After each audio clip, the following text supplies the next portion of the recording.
Hello, hello. Good morning mga me. For the hele po tayo for today's video. Dahil kakaligo lang ang aking bulinggit, papatulogin naman natin siya. Actually kanina habang binibihisan ko siya ay nakakatulog na siya. Kaso nung naayos ko na siya sa kanyang higaan ay saka naman siya umiyak ko. So kaya hinele-hele ko muna siya.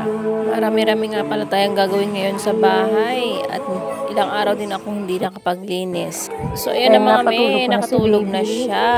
Ayan. Tanggalin natin na Maya-maya konti, tanggalin natin kasi yung iyak siya pag tinanggal natin. sa bunganga para hindi siya mabulunan.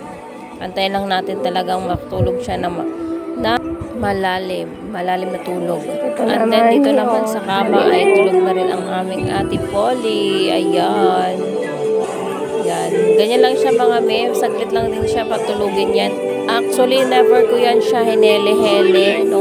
Since pinanganak ko siya, never ko yan hinele-hele para matulog siya. Hinehele ko lang siya noon kung tuwing sumasakit siya niya or kinakabag siya, ganun lang. Yun na nga, at tulog na yung dalawang bata. Umpisa na natin ang ating gawaing bahay for today's video. Naghugas muna ako ng mga bote ng dalawang bata. Ito pala yung pinagliguan ni baby, ni Blaze. Ay, nakalimutan ko iligpit. So, iligpit na natin. Nakaligo na yung dalawang bata.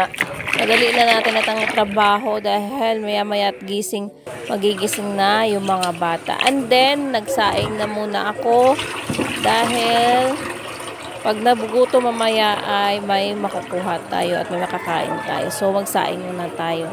Kami lang naman ni Polly dito makakain. So, ang dami na natin nagawa kanina. Naglampaso na tayo, naglinis ng CR at ginutom na. At may nakita akong macaroni salad sa ref. Ayun ang kinain ko at saka yung biscuit na pita. At mamaya na tayo kakain ng pagising ni Polly. So, that's it for today's video mga guys. Mga me, na video mo lang muna tayo dahil may mga upcoming pang gagawin habang tulog pang mga bata. Thank you for watching. God bless us all.